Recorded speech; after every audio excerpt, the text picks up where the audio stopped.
Recording. Hannah, this is Bob Keane. We're going to be talking about a cool paper today called Characterizing Windows of Opportunity for Prescribed Pile and Broadcast Burning in Northern California. We've got Rochelle, Ben, and Karen on the line. And so with that, we're going to start the recording of the podcast. And for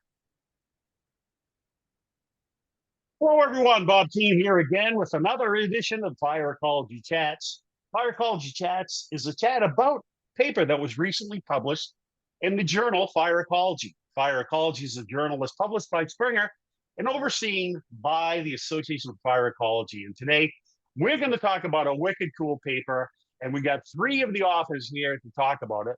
The name of the paper is Characterizing Windows of Opportunity for Prescribed Pile and Broadcast Burning in Northern California. We got Rochelle, Ben, and Karen. Rochelle, Ben, and Karen, welcome. Rochelle, would you introduce yourself? Yes. Hi, Bob. Thanks so much for having us on the podcast. I'm Rochelle Worsnop, and I'm a research physical scientist at NOAA Physical Sciences Laboratory in Colorado, and I led this effort. Wonderful. And Ben? Hi, my name's Ben Hatchett, and I am a research associate at the Cooperative Institute for Research in the Atmosphere at Colorado State University, who has been burning in Northern California for the past 5 years. Wonderful. Welcome. And last but not least, Karen. Before Karen introduces herself, let me just tell you, she's one of my favorite associate editors of the journal. Thank you for coming, Karen. I really appreciate it. Karen, would you introduce yourself? Yeah, thanks, Bob. I'm Karen Short, and I'm a research ecologist with the Forest Service at the Missoula Fire Sciences Laboratory in Montana. I know that place. Well, welcome aboard, all you guys. And I want to talk about this wonderful paper that you had. Rochelle, can you tell us a little about the paper? Yeah. So in this paper, we looked at burn permit data and environmental data, such as temperature, humidity, wind speed, dead fuel moisture, and several other variables to help us better characterize the conditions that are suitable for prescribed burning in Northern California. We ultimately use this information to provide estimates about the number of burn windows that we expect to be available each month for two different burn types, which Karen's going to talk about next. And the goal is really to help burn practitioners. And this is, we consider anyone to be who conducts prescribed burns within the governmental agencies at all levels, private companies, community-based organizations, and individual landowners. And we believe that this work could help them gain more situational awareness regarding prescribed burn windows of opportunity. I think you're right. I think it really does. When I read the paper, I was amazed that there were two types of fires that are described in this paper. Karen, can you tell us a little about that? Yeah, so we looked at two main types of prescribed fires, and those are broadcast burns and pile burns.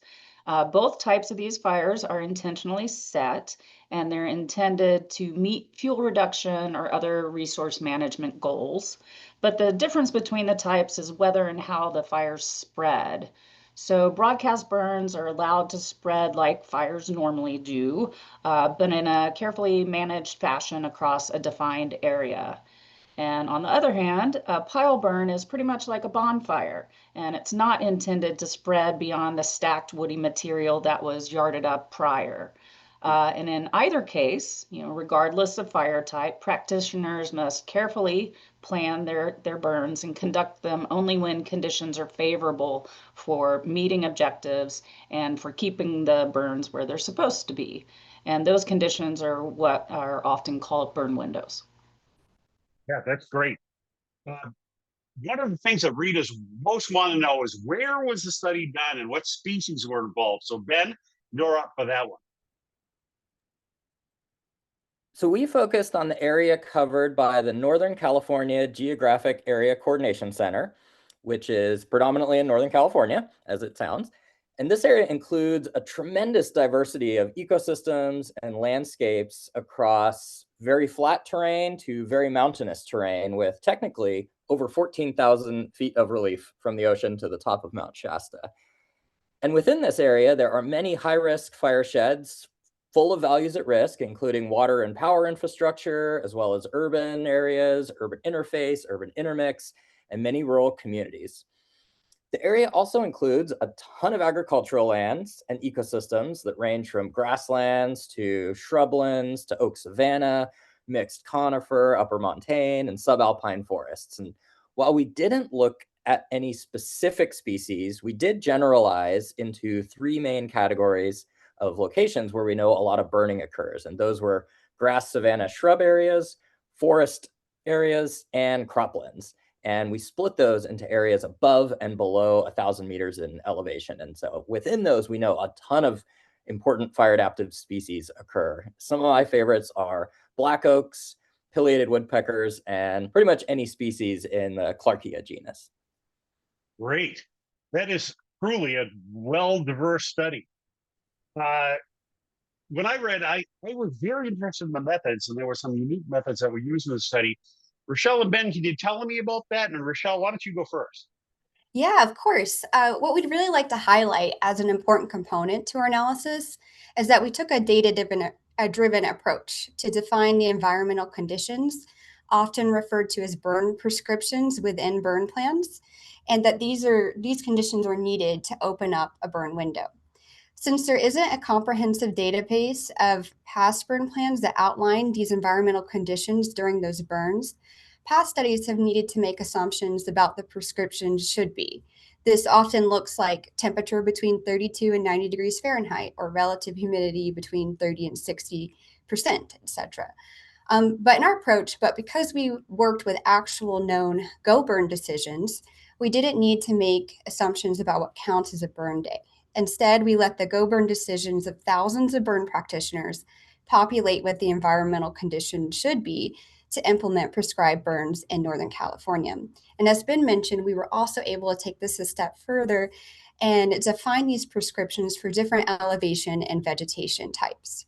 So our approach effectively enables us to learn from and synthesize the knowledge and expertise of burn practitioners on when they thought conditions were suitable to place fire on the landscape, and then use this information that we learned to provide more tailored estimates of the number of burn windows across the region separately for each month and each burn type that Karen mentioned. And this last point was really key because we found that doing this analysis separately for broadcast and POW burns turned out to be really important because the data show that the burn practitioners have different preferences for weather conditions depending on the burn type. We found that it's not just theoretically burnable conditions, that the objectives and the management strategy of the particular burn type matters. And we think that this results about the availability of burn windows based on burn type will really resonate with the experiences of a lot of burn practitioners. Anything to add? One other unique thing that we did was we didn't just look at the local weather conditions associated with past burns. We also looked at the larger scale weather patterns, or what we call synoptic scale weather. And by these kinds of patterns, I'm talking about the very large continental scale in some regards, high and low pressure centers that will sit offshore and move across the United States. And these ultimately are driving the weather that we experience at the surface. And what's useful about these larger scale weather patterns is they often have predictability in our weather forecast models that ranges from several days out to, in some cases, multiple weeks into the future. And this is very useful because understanding this predictability can potentially allow us a more advanced notice of upcoming burn windows and when those may open or close.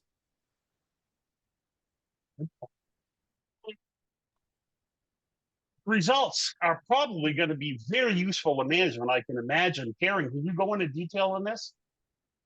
Yeah, so we often hear about the need to expand the pace and scale of hazardous fuel treatments that can reduce wildfire risk. And prescribed burning is one of our most important management tools for getting that work done. So by looking at records of past burns and their associated weather conditions in Northern California, we gained a better understanding of what constitutes a suitable burn window in that region. And we identified areas and times of year that are most favorable for prescribed burning. So in a nutshell, our findings are intended to help with prescribed burning in terms of the planning and the actual operations, and having that be relevant across many areas that are at high risk of wildfire. And where we have similar data on historical activities and conducive weather conditions, we can expand our analyses to other regions, so beyond Northern California. You got anything else to add about management implications? Yeah, so something that we also found, given the large number of potential burn days from a weather and at least excuse me, dead fuel moisture. Well, let me just restart that. Given that we also found a large number of potential burn days from a weather and dead fuel moisture perspective, especially in late spring, like right now, it brings up a need to better understand if we could utilize those days to do some beneficial burning versus if other constraints are actually limiting factors, things like nesting season or the sensitivity of certain plant species at that time, or if in general we just tend to not achieve the desired objectives during these times. And to me, this really emphasizes the importance of having a strongly supported fire effects monitoring component and data management system in our burning programs, especially at community scales, but also, of course, within and across the various other larger agencies that are burning.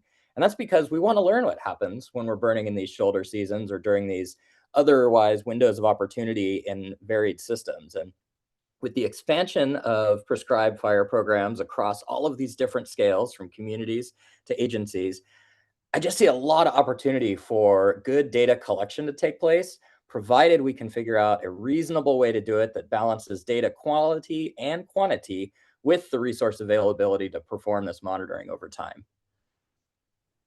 Yeah, it's a wonderful paper and it's got a great message. And really want to thank you, 3D, for coming on and tell us about it.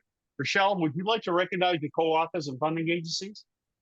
Yeah, so for funding, we'd like to acknowledge congressional support from the Disaster Relief Supplemental Appropriations Act, as well as support from NOAA's Physical Sciences Laboratory for this work.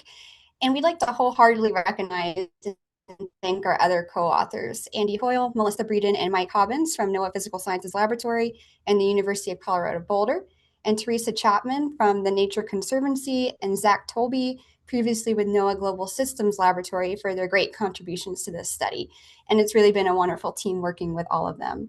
And also, thanks so much to you, Bob, for your time and for the opportunity to talk about our paper. And we really hope people will go and download it and check out the results. Yeah, I want to really thank you three for dedicating your time and coming and talking about this paper. And I want to thank you for publishing Fire Ecology. Now, the rest of you listeners, if you, like me, thought this paper was incredibly important and interesting, guess what? You can download it for free. That's right, free. These guys have already paid the cost of downloading, and you can just get it right off our website, read it, and get smart. So with that, I'd like to thank you and tell you to tune in to the next Fire Ecology Chats.